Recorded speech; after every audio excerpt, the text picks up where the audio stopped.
America, I'm glad to have my brother Ray Caesar Leo on here for another one of Ray's takes. Caesar, what you got for the people? As we get closer to the start of the NFL season, I want to talk a little QB talk because that's what drives the NFL, no doubt. Um, my question to y'all, to America and to my brothers is this. Are we starting to get a little too deep in love with new quarterbacks? What I mean by that is we had a new wave, and every year we do, but this year in particular, we've had a new wave of quarterbacks. Trevor Lawrence, Justin Fields, Zach Wilson up in New York, your guys over in San Francisco, and Trey Lance. And everybody wants them to start right now. No matter the situation, we just want those guys in because the phrase "the grass is greener," on the other side, always applies in our minds, right? We see what we have, and then we say, well, what we've drafted, we automatically want to see what that looks like, and it's got to be better than what we already have. I just don't know if that's the case, man. On a case-by-case basis, you should take this. I don't know if NFL teams are doing that nowadays. Now, I feel like sometimes they invest so high in a quarterback with their draft pick, they feel like they got to prove to the season ticket holder, to the fan base, that it was worth the pick. But I really do think you're doing damage in some cases, in most cases, to these young QBs. And I'll just give you an example. Today, August 28th, 2021, I don't know if Trevor Lawrence is better, that much better at least, than Gardner Minshew. Gardner Minshew, a Mississippi product, by the way. The Jaguars trade him away.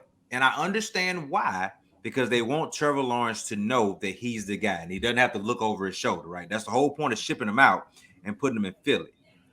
But today, Trevor Lawrence is not the better quarterback, at least head and shoulders above Gardner Minshew. And I'll take it a step further. If we're talking about protecting the investment, right? You spend your number one overall pick, which means he is your future, the next 10 years of Jacksonville Jaguars football. Do you really want to put him behind a trash old line and put him with lack of weapons? That seems like a dangerous thing. He's not going to go out and win a bunch of games this year. You know what I mean? Yes, there is something to be said about learning on the job, but Trevor Lawrence is coming into a situation where I think, I did a little research. Trevor Lawrence has lost five games in his entire high school and college career. He's going to lose 5 games this year for sure. For sure. So that's what I mean. Like, what does that do to his psyche? I trust and believe that he's a competitor. I trust and believe that he can let that roll off his back, right? And just understand that this is what it looks like to grind as a starting NFL quarterback as a rookie. But that's one case. You go to Chicago, well, they have 3 quarterbacks. They got Nick Foles, they got Justin Fields, and they have Andy Dalton, right? Justin Fields, I do believe in my mind at some point is going to start this season if he doesn't start game 1. But is it the right thing for him? Like, is that really going to set him up for success for the long run? Let's use TJ and Joe's squad. It's absolutely ridiculous for someone to say that Trey Lance should be starting over Jimmy Garoppolo today. That's crazy to me, right? And listen, Trey Lance is going to be amazing. I really do believe that kid is going to be a star, not just like a good quarterback. I really do think he has a trace to be a star, but not today. The 49ers are built to win today, if you ask me. So why are we having a conversation about should he be plugged in today? This is coming from a guy, by the way, who watched his starting quarterback Antonio Romo go down, and then Dak comes in and has an amazing year. So I see where that school of thought comes from. But man, that's not the regular. That's not the regular template that I think we should follow. But I understand why. So I just wanted to pose that question to y'all, man, to kind of get your thoughts on it. I didn't even mention Zach Wilson up in New York with the Jets. That to me is just a whole different situation. They can start him. They can start one of us on this panel. It really doesn't matter. That's just the way it's going to look at the end of the day. But I pose that question to y'all, man. How do y'all feel about starting rookie quarterbacks today, whether they're the first pick or the 101st pick? I think you have to look at it case by case. I'm gonna just speak from the Niners standpoint, right? For me, I think it would be perfectly okay to start Trey Lance only because we have a dominant run game. So we can keep him out of harm's way by running the ball. Now, for like the Jaguars, I don't know if they necessarily have that. So I can understand that thought of, hey, O-line not good. I hate to say this, but let's keep Minshew and let's let him take those hits. Yeah. And let's let Trevor sit back.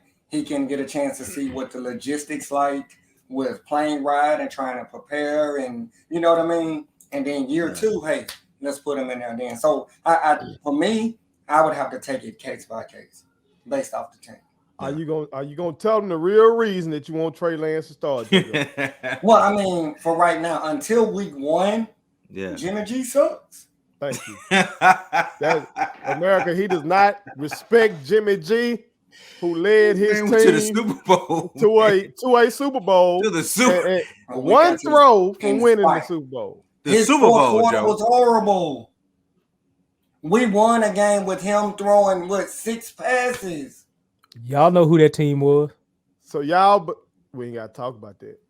I wasn't gonna say the team. That was totally unnecessary. Yeah. All right. But so Trey Lance then sat up here for an FCS team. Right. Okay. And I ain't look. You know, we support Jack State. They are FCS team. Absolutely. All I'm saying is, if a Jack State quarterback came in, not named Shedeur Sanders, to the NFL, folks wouldn't just be about that FCS quarterback, especially when he ain't played that much. Right. Yeah, he ain't had a lot of ball up there for real. You know what I'm saying? Mm-hmm. Compared to a guy who at least was behind the center. Can I say he did that? That took the snaps in the game. I mean, for 1 year for 1 year, because the other 2 he got hurt. Yeah. All right. We don't know if Trey is injury prone. Well, let's find out. Man. I get it. Listen, I get it. I can't really say anything back. I get it. You already know how I feel. You know I don't want my quarterback out there. My backup quarterback. I don't want mine out there. You don't love squared. Yeah. You already know I don't want him. He need to sit, and based on what that god awful pick he just threw in the preseason, he need to sit some more. He need to sit some more, okay? Because that was god awful. He was looking all right before that. That was god awful. Like that was his rookie season, first preseason game type of throw. So no, I think he need to sit and learn from Aaron, and hopefully I won't see him out there for 6 more years or something like that. But next year, y'all all know Andy Dalton shouldn't start in Chicago though, right? Here we go. Yes, he should. It's T2. Andy should start. Come on, T. Tell us why. Tell us why. Andy Dalton should be the week 1 starter. I know why the guy to my undoubtedly. I know why the guy to my left says that, and I get it. Justin Fields should be starting week 1. Yes, he is the best player at the quarterback slot for them. It's no question. He has the legs. Okay. He has the arm. He has a winning attitude. The kid can play. And he's love Justin Fields, by the way. He's way better than Andy Dalton. There's no doubt of all the rookies right now. He went to the wrong team. Of all the rookies right now, he's the only one to me that clearly should start. I get it. They got some loyalty to Jimmy. I just got to live with Jimmy for 1 more year, and then he'll be gone. We'll trade him. About live with Jimmy. They hate the man. Live with Jimmy for another year. Just got to live with him. I mean, just got to live with him. Yeah. We just got to live with him. Wow. So, I respect him. I respect him for things off the field. He one of the most accomplished athletes off the field.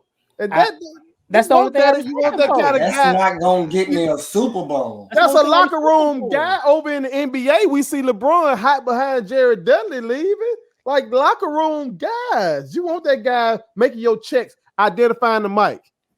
He identifies things well. Who? He identifies things. Who? Well. I know what he's talking about identifying. Well, okay, touche. He know how to read coverages. So let me ask y'all this. Now obviously this is hindsight is 2020, so I'm not even taking credit for this. I'm not even doing that right now. Okay. Patrick Mahomes. Mm-hmm. Now, Patrick Mahomes is otherworldly, right? That's God-given talent, but I do think that he had that God-given talent before he started. But remember, he sat behind Alex Smith. He had a chance to watch. He had a chance to go through a season of just team meetings, watching the game live for a second, to see what it's like for Alex Smith to throw a pick, come sit down with the offensive coordinator, quarterbacks coach, and break down that tape on the iPad or whatever they call it, Microsoft Surface Pro. Then go back out there and do it again. He got to see a pro prep throughout practice week and then go out and do that for like all season, except for I think like the end of the season where he got to start toward the end. That's what I mean by like, even for a guy like Patrick Mahomes, who had the talent, he was the better quarterback day one. We didn't know that at the time, but we know it now. I think there is a legitimate spot for putting your high-ranking, high-drafted quarterback and saying sit and learn for a little bit. Now, we would never take our cars to the new mechanic if the veteran mechanic is there. I agree. Because you're putting that whole body together, you're putting the whole thing together. And so I guess I look at it like I see these guys, and here's my point to this. I see these young guys, and I think all of them are talented. Even Zach Wilson up in New York. I really do. I think each and every one of these guys that we're talking about, Trey Lance, Trevor Lawrence, Justin Fields, and Wilson, I think all of these guys are really, really talented. Like they could be good and great quarterbacks. But some of these guys are going to fall by the wayside. All of them are not going to be great quarterbacks because of what's about to happen to them. Zach Wilson is going to be thrown to the dogs week one. See, I don't know about that. So he's going to be thrown to the dogs. I don't know about that. On Patrick Mahomes. Yeah. Funny you said that because Travis Kelce actually talked about that. And he actually said, and I'm paraphrasing, basically, for Patrick Mahomes, he believed he really didn't need the year. He said he saw from day one that this guy is able to read coverages early and confident enough to say, I can get the ball there in that time. So now that's why I say some of them you probably have to treat case by case. With Andy, I think great offensive callers, I think that helps a rookie QB. Yeah. You know what true. I mean? I agree. I agree with that. Yeah. Now, in the case of the Jacksonville Jaguars, I agree with you because I'm the one that said I believe Trevor is going to be a bust. I really do. Now, I agree with you, your earlier point, Joe, about y'all. Y'all got a system to where y'all can protect Trey Lance. Mm-hmm. But in all these other situations, it's tough, man. What Ray talking about?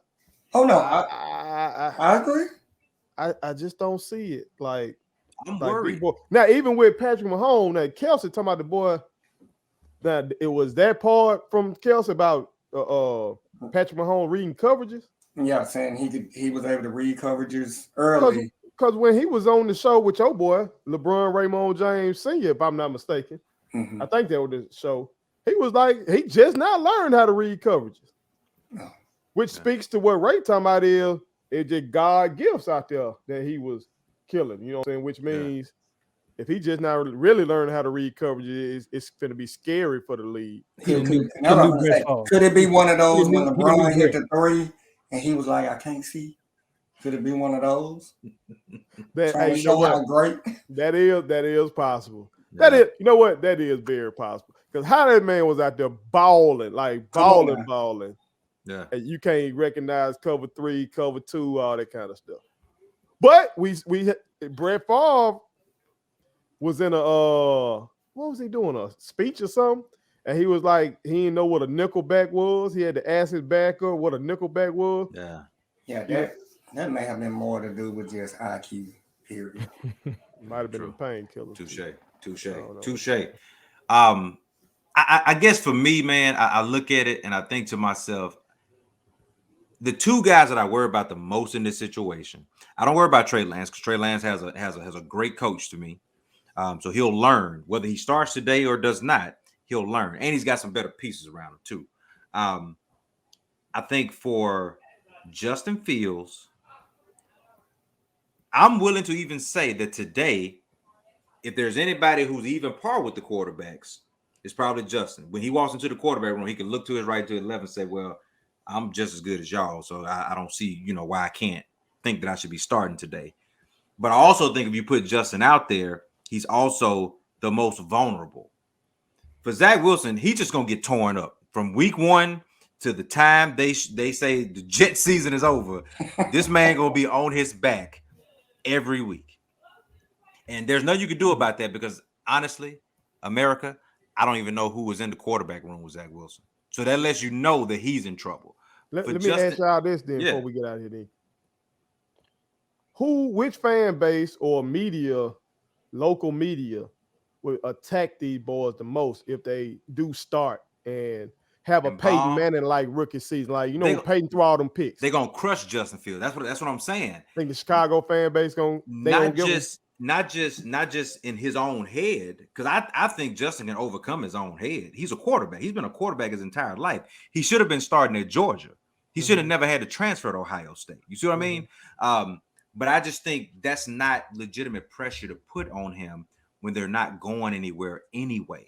Because these Chicago fans that I know, and I only know one that's a good person, that's Brandon McNeil. Shout out to you. Only one that's a good person. But all the rest of them, boy, I just yeah. Oh, and K.O. Martin. Those are the only two Chicago Bear fans that I know are good human beings. Everybody else are ratchet human beings.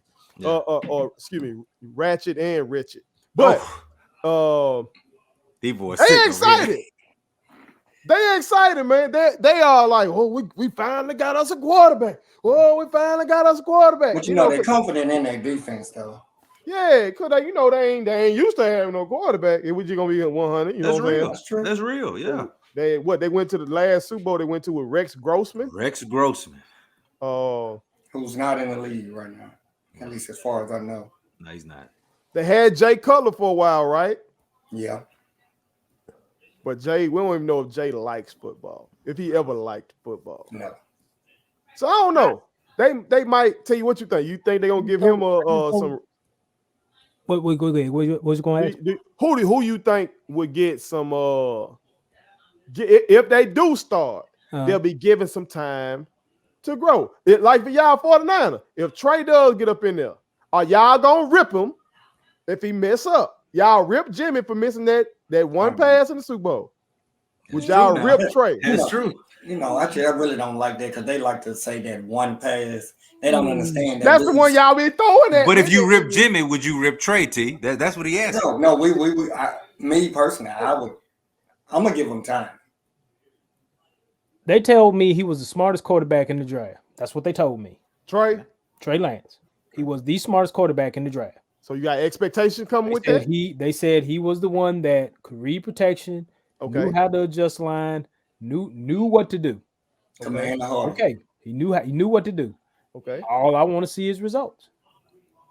Okay. He's got all the physical tools. I'm hearing rippage. I just want to say that's not rippage. No. That's not ripping him. That's letting me know that you expect him to do his job. Well, Jimmy didn't. So the fact of the matter is, Jimmy G, I got come be my backup, man. These boys don't like that. So I expect what I was looking for from Jimmy. I tell you what, we'll give you Jimmy, you give us Jordan Love. I got no problem with that. I know you don't. And if you are apprehensive about it, we will give you Jimmy, and we'll add somebody. If you'll just take Jimmy, I'll keep Jordan Love. Man. I just know it'll guarantee that Trey will start. If we just gonna give him, I just want to throw one more. They're gonna give Mac Jones. They'll give Mac Jones a longer leash. Oh, we ain't talking about Mac. And we didn't even mention Mac. We didn't. But see, but again, I think the reason why we don't mention Mac is because Belichick keeps saying that Cam's his starter. Even after this past week, because I'm hearing a lot of rumblings. Yeah, but it's like the pressure is not on him. Okay. It's not on him. Like nobody's gonna put Mac Jones into that quarterback situation and say it's on you. For the rest of these guys, they're literally gonna say, and for his different reasons. For T and Joe squad, it's on Trey Lance because they're already built everywhere else to be successful. But Trevor Lawrence is because he's the franchise. This is Zach Wilson. This is the length of Cam Newton's leash in New England. Okay, what's It's the shorter length? than that. If Jimmy G start, what's the length of his? Yeah, what's the length of his then? On that same one, on that same one you got in your hand. His neck is back right now. He was tough, man. I'm gonna put it this way: Jimmy is Been not back, on the hey, leash. they Jimmy talking- not on the leash. His He's neck not been on the back. leash. He's not on the leash. We got Okay. him by the collar. It's just Real right out here. there. Yeah, America, y'all see how it is. Like some of y'all like that out there too, America. Y'all tough on your QB. Unreasonable is what it's called. It's called unreasonable. I don't like that, and I disagree. Ooh, boy. Well, America, y'all chime in and tell us what y'all think. Do you think that these new QBs right now should go back to sitting for a while, like they used to do back in the gap, or just in recent 15, 20 years, whatever? Aaron Rodgers sat for 3 years. Yes, he was sitting behind a Hall of Fame. Okay, that's different. Like he said, Patrick Mahomes did sit. Or do you think they should be thrown into the fire like recent Hall of Famer Peyton Manning or others? You know what I'm saying? Tell us what y'all think. Put it on something. My kids wanted me to tell y'all to make sure you subscribe to my YouTube channel, follow me across all social media platforms, like the videos, and share them. Did I forget anything? And turn on the post notifications. Y'all heard them. And also, visit StatementTeesLLC.com and shop with us. That's Statement Tees. Every t-shirt you wear Makes a statement.